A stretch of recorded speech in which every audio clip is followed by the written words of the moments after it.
Welcome back, everyone. We're happy to have you with us on this Monday. Okay, there's so much rich history all around Atlanta. In fact, 11 properties have just been added to the Georgia Register of Historic Places. One of them is in Vine City, and that is where our Chris Rosenthal is checking it out for us, giving us a look out there. Hey, Chris, good morning.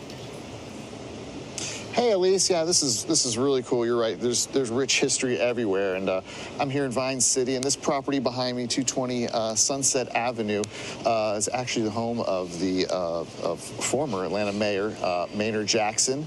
It's where he grew up, and his mother Irene Dobbs Jackson helped build this house, established this family. It's also, just as another note, this home right here, just right next to it, is that's actually where Martin Luther King Jr.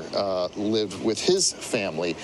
He was actually living there when he was assassinated in the 60s. But I'm going to come up and we're going to get a little bit of a tour of this home and talk about you know, how it came to be, why it's so important, how it got on the Georgia Registry. And I'm here with John with the West Side Future Fund. Yes, sir. And tell me a little bit about the history of this home here.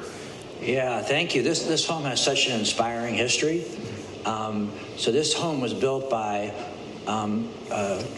Maynard Jackson's parents. Our first black mayor, Maynard Jackson, his mother and father built this home. His father was a minister in Vine City, and his mother a French Spelman professor. But when they bought it, this was vacant land, and they built their home here and moved in with their 6 children, which included Maynard, back in 1949. Yeah, and his mother, you know, she was significant. She helped integrate the library system. Yeah, no, his mother, Dr. Irene Dobbs, she was a French Spelman professor. He had an amazing profile and courage. So unfortunately, Maynard's father passed in 1953. At that point, she moved for a couple years to North Carolina and taught, and then came back to Spelman College. But at that point, she got impatient with the low quality of books at the then segregated black library. So she went, and was actually part of a strategy to desegregate the Fulton County Public Library system, but applied and became the first African American to be issued a library card. And at the time was, you know, you think about her with her children at the time. And it was an amazing story because Maynard's younger sister recounted this history to me and remembers it. Because when his mother received the library card, it was written up in the newspaper at the time, and they published the address of where they lived. So she told the story of how unfortunately, the Ku Klux Klan after that was standing out on the street in protest to her mother receiving that library card. Yeah, just right there, right out on the street. Ku Klux Klan, you know, that's very, very intimidating. No, and you think at that point she was a, you know, widowed, single, you know, mother, and the courage that would have taken to have that kind of gumption, which to me gives you a good understanding of, you know, the inspiration that Maynard had to become Atlanta's first black mayor and all the amazing leadership he brought to our city. Now, this home, it's now on the Georgia Registry of Homes. It joins 10 other homes, but you guys have taken it over. You guys have put a lot of work into this home, and it's going to take on another life. Talk to me about that. Yeah, no, it was really critical. I'm an Atlanta native, grew up on the east side, and I actually live in the neighborhood. But the work of the West Side Future Fund, you know, our frame of restoration without displacement, when we bought this, was actually had a demolition permit.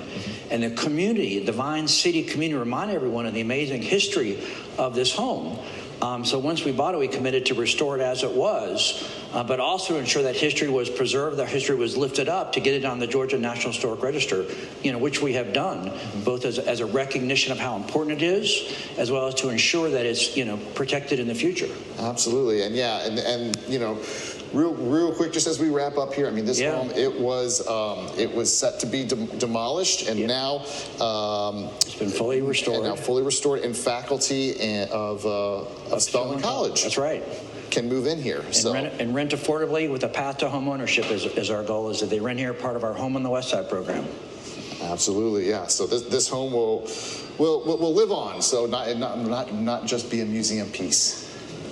And continue to aspire and continue to educate. Yeah, a lot of history there, Chris. Thank you so much for walking us through and just sharing the history behind that. I mean, looking at the childhood home here of Maynard Jackson, which is pretty incredible. So, Chris, thank you so much for that look. We appreciate it. I think we're going to see you at 2 o'clock as well.